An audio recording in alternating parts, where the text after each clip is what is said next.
Marlowe barely survives his illness. Eventually he returns to the sepulchral city, Brussels.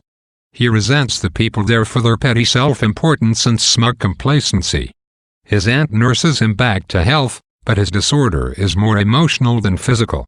A bespectacled representative of the company comes to retrieve the packet of papers Kurtz entrusted to Marlowe, but Marlowe will give him only the pamphlet on the suppression of savage customs, with the postscript, the handwritten, "Exterminate all the brutes," torn off.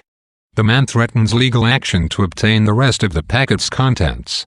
Another man, calling himself Kurtz's cousin, appears and takes some letters to the family. The cousin tells him that Kurtz had been a great musician, although he does not elaborate further. Marlowe and the cousin ponder Kurtz's myriad talents and decide that he's best described as a universal genius. A journalist colleague of Kurtz's appears and takes the pamphlet for publication. This man believes Kurtz's true skills were in popular or extremist politics. Finally, Marlowe is left with only a few letters and a picture of Kurtz's intended. Marlowe goes to see her without really knowing why. Kurtz's memory comes flooding back to him as he stands on her doorstep. He finds the intended still in mourning, though it has been over a year since Kurtz's death. He gives her the packet, and she asks if he knew Kurtz well. He replies that he knew him as well as it is possible for one man to know another. His presence fulfills her need for a sympathetic ear, and she continually praises Kurtz. Her sentimentality begins to anger Marlowe, but he holds back his annoyance until it gives way to pity. She says she will mourn Kurtz forever, and asks Marlowe to repeat his last words to give her something upon which to sustain herself. Marlowe lies and tells her that Kurtz's last word was her name. She responds that she was certain that this was the case. Marlowe ends his story here, and the narrator looks off into the dark sky, which makes the waterway seem to lead into the heart of an immense darkness. Marlowe's series of encounters with persons from Kurtz's former life makes him question the value he places on his memories of Kurtz. Kurtz's cousin and the journalist both offer a version of Kurtz that seems not to resemble the man Marlowe knew.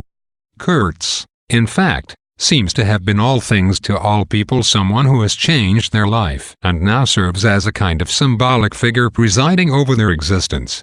This makes Marlowe's own experience of Kurtz less unique and thus perhaps less meaningful. The fact that he shares Kurtz with all of these overconfident, self-important people, most of whom will never leave Brussels, causes Kurtz to seem common and less profound. In reality, Marlowe's stream of visitors do not raise any new issues. In their excessive praise of Kurtz and their own lack of perspective, they resemble the Russian trader, who also took Kurtz as a kind of guru. Marlowe goes to see Kurtz's intended in a state of profound uncertainty. He is unsure whether his version of Kurtz has any value, either as a reflection of reality or as a philosophical construct. In response to the woman's simple question as to whether he knew Kurtz well, he can only reply that he knew him as well as it is possible for one man to know another. Given what the preceding narrative has shown about the possibilities for knowing another person in any meaningful sense, the reader can easily see that Marlowe's reply to Kurtz is intended as a qualification, not an affirmation. Marlowe barely knows himself.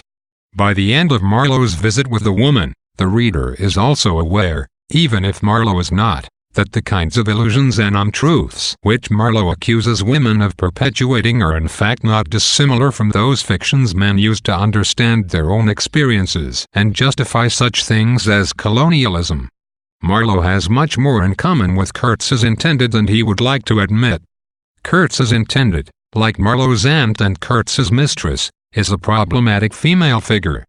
Marlowe praises her for her mature capacity for fidelity, for belief, for suffering, suggesting that the most valuable traits in a woman are passive. Conrad's portrayal of the intended has thus been criticized for having misogynist overtones, and there is some justification for this point of view. She is a repository of conservative ideas about what it means to be white and European, upholding fine-sounding but ultimately useless notions of heroism and romance.